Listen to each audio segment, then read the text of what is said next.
Estamos de volta aqui com mais um Papo de Município, mais uma semana aí acompanhando você e trazendo temáticas aí municipalistas, né, para o nosso bate-papo aqui toda semana. E hoje a gente vai falar de recursos, né, esse momento tão difícil aí que a gente vive, política e economicamente. Sempre é bom falar quando novos recursos chegam aí aos cofres dos municípios, né, e é o que está acontecendo agora, né. Os recursos aí da Lei Candir, referentes aí ao mês de abril, foram liberados aí para os municípios no último dia 22 aí. E para falar sobre isso temos agora a presença do nosso colega Eudes Cipel. Como vai, Eudes? Tudo bem? Tudo bem, tudo bem. Sejam bem-vindos mais uma vez os nossos colegas aí do Papo de Município que nos acompanham sempre aqui nos nossos vídeos, no material que a gente elabora para você aí, disponibiliza toda terça-feira aí o Papo de Município. O assunto hoje então Lei Candir. é Lei Candir e os repasses aí desse fundo, das compensações, né? Exatamente. Que os municípios receberam aí, as compensações das perdas da exportação. Eu chego a uma conclusão que, embora a Lei Candir, quando ela foi feita lá atrás, Antônio Candir, né, que ganhou o nome, né, o deputado ganhou esse nome aí no projeto de lei, efetivamente a Lei Candir que veio para regulamentar novamente o ICMS, mas que veio também para permitir que os nossos estados tivessem naquele momento uma perda, e aí a compensação da Lei Candir que agora estamos recebendo aí, principalmente os estados e os municípios, uma parte desse repasse. Na época veio porque nós mudamos o nosso perfil exportador, de um país que buscaria exportar, nunca atingimos isso a não ser na produção primária, né, no produto primário e na soja, a produção primária como um todo, né? Efetivamente nós nunca atingimos isso, mas buscávamos a partir da exportação fazer o país crescer, e para que os nossos produtos ainda da produção primária, ainda sem ter industrializado, sem ter um processo aí de desenvolvimento, pudesse efetivamente garantir crescimento para nós optamos por não fazer uma mudança lá. Então veio a Lei Candir fazer essa mudança e prever a desoneração das exportações de produtos da produção primária aí, né? Ainda não industrializados, não ainda modificados, beneficiados. E os estados foram os grandes perdedores com isso, né? E os municípios também exportadores. Então eles perderam esse ganho que tinha com o ICMS, né, das exportações. E a Lei Candir criou essa compensação, que foi um verdadeiro, e até hoje em 2016, desde 88, um verdadeiro, desde a Lei Candir, 96. 96, a Lei Candir é a Lei Complementar 87 de 96, verdadeiro calote nos nossos estados, né, e nos nossos municípios, um calote. Não está valendo a pena. Até hoje nós temos mais de 150 bilhões que são devidos desse período todo de perdas que os nossos estados e os municípios exportadores perderam com esse projeto, que busca de fato um benefício e garantia aí que a produção exportadora ficasse mais barata e mais competitiva no mercado internacional, mas que por outro lado as compensações que deveriam vir da União nunca vieram a suportar essas perdas, né? Nunca vieram, é sempre um clamor, é sempre um pinizinho dos nossos governadores e dos municípios, clamando para que a União faça a devida compensação desses valores, né? E efetivamente aí então essa vinda desses valores agora mais recentemente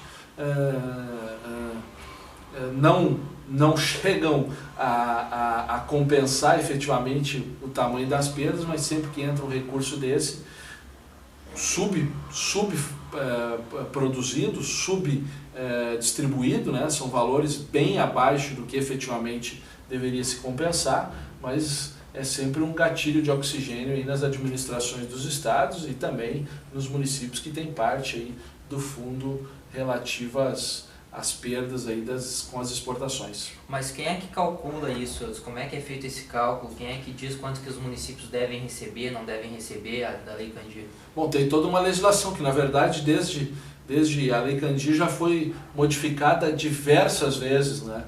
E a definição disso dentro da legislação é até certo ponto um tanto abstrata, um tanto com pouca tecnicidade, eu diria assim. Subjetiva a coisa. Um tanto subjetivo.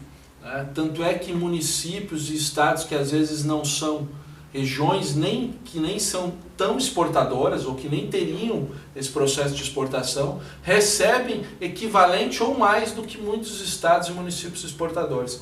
Então, a subjetividade, a falta de tecnicidade na construção dessas legislações, desses textos, permitiu efetivamente esses desequilíbrios, inclusive nesse ponto, e que fazem com que os estados e municípios exportadores briguem em razão, e com razão, tá? Com razão em relação dessas perdas aí. Mas foi uma escolha em determinado momento, uma escolha que até merece reflexão no futuro, nas novas reformas tributárias, merece a análise se nós fizemos e tomamos o caminho certo. Talvez o caminho da desoneração foi um caminho adequado para ampliar as exportações, mas o efeito disso, efetivamente, sobre as perdas dos estados e dos municípios, talvez tenha sido duro demais, especialmente pela falta de compensação. Não há outra palavra a se dizer, sei que o momento agora é até de falta de recursos, mas não é de hoje não, é desde de 96 que os estados e municípios vêm tomando calote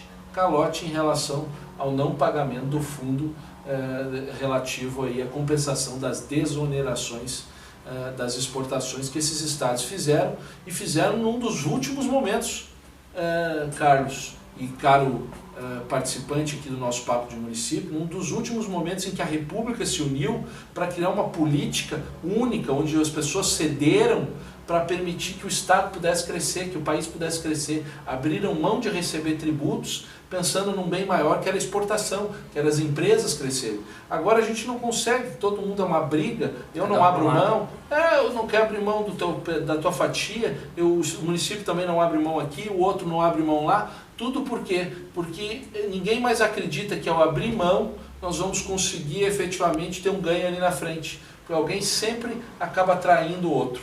Então essa falta de confiança no processo, que gerado por esses processos equivocados do passado, haja vista aí que a grande maioria desses estados estão mal, esses municípios enfrentam grandes dificuldades, e que vê aquela receita que não lhes é compensada, né? Então, nós dizemos, poxa, eu abri mão lá em nome das exportações, em nome do crescimento dos negócios, e efetivamente hoje eu recebo parcelas pequenas, depois de muita luta, depois de muita discussão. E o triste é que nesse momento de crise o gestor acaba comemorando, né? Porque é um recurso que entra, todo mundo comemora, mas na realidade é um recurso que... Nem seria diferente. Não é mais do que obrigação e até menos do que deveria ser recebido. Menos do que deveria acontecer, né? Mas temos que comemorar, que bom que veio. Especialmente agora a atual situação que o país se encontra, ainda bem que veio, né? Vamos agradecer que ainda ele não ampliou esse volume de calote aí. Mas é uma reflexão, porque a gente quer fazer reformas tributárias no país, quer ampliar as coisas, e para fazer uma reforma tributária boa, que reduza a carga tributária, que melhore as nossas condições, é necessário, acima de tudo, abrir mão. Municípios vão ter que abrir mão para outros municípios, estados talvez terão que abrir mão para municípios, ou município para estado, para a União, né? Mas isso tudo buscando o melhor conforto, o melhor processo de readequação do nosso sistema de tributação no país. Agora, se a gente vê que lá na frente os fundos compensatórios de eventuais perdas aqui não são assumidos e comprometidos, leva todo mundo a não acreditar que o outro vai fazer isso, e não há punição, nem o Estado deixa de pagar uma parcela aí da sua dívida pública, a União vai lá e absorve, né? Agora a União não paga as compensações e tudo fica por isso. Tudo por isso mesmo. Bom, por aí. Infelizmente é isso, né? Mas as compensações então aí da Lei Candir somam aí 162 milhões e 500 mil reais e vão ser distribuídas aí entre os 26 estados da Federação e Distrito Federal também. Mais um recurso aí que chega para os municípios, né? Não da maneira como a gente gostaria, mas para dar aquela respirada aí, o gestor poder aplicar nas áreas sensíveis aí do município, né, Eudes? E esse foi o nosso Papo de Município de hoje, e semana que vem a gente está de volta.